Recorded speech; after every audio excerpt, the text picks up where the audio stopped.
Should, could, would. What is the difference? These are all called modal verbs. Couldine kurichu parayanengil could is the past tense of can. Can'de oru example parayam. I can swim very well now because I practice a lot as a child. Couldine kurichu ആദ്യത്തെ use എന്താ വെച്ചാൽ past ability ആയിട്ട് use ചെയ്യും. When I was younger, I could run 5 kilometers without getting tired. അടുത്ത use of could in the future possibility, അതായത് it could rain tomorrow, Anita could fall ill, the museum could be closed. ഒരു കാര്യം ഓർക്കേണ്ടത്, would ഒരിക്കലും future possibility ആയിട്ട് നമ്മൾ use ചെയ്യില്ല. എപ്പോഴും ഫ്യൂച്ചർ പോസിബിലിറ്റി ആയിട്ട് യൂസ് ചെയ്യണത് കുഡാണ്.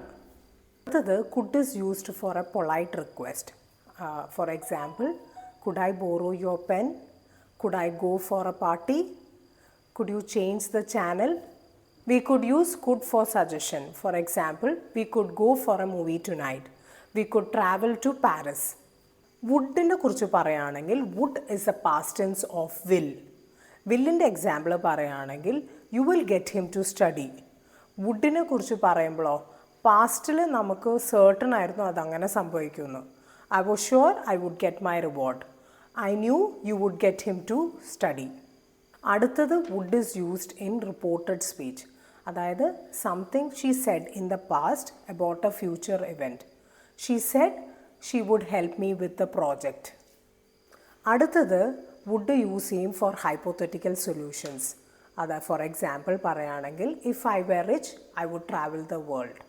അടുത്തത് if I had a dog I would have someone to play with. അടുത്തത് would is used for polite request അല്ലെങ്കിൽ ഓഫർ. സോ പൊളൈറ്റ് റിക്വസ്റ്റ് പറയുകയാണെങ്കിൽ would U help me with this task. Offer ചോദിക്കുകയാണെങ്കിൽ would you like some ice cream, അല്ലെങ്കിൽ would you like to have a coffee. So request പറയുമ്പോൾ നമുക്ക് വുഡും use ചെയ്യാം, കുഡും use ചെയ്യാം. എക്സാമ്പിൾ പറയുകയാണെങ്കിൽ would you carry this bag, അല്ലെങ്കിൽ could you carry this bag. Would you buy me a newspaper. Would you mind if I borrow your pen? അടുത്തത് ഷുഡിനെ കുറിച്ച് പറയുമ്പം should is the past tense of shall. So example പറയുമ്പം I shall call you. So ഷുഡിനെ പറയുമ്പം I should call you, അതൊരു ഡ്യൂട്ടിയാണ്. So first usage of should is it's an obligation അല്ലെങ്കിൽ ഒരു ഡ്യൂട്ടി.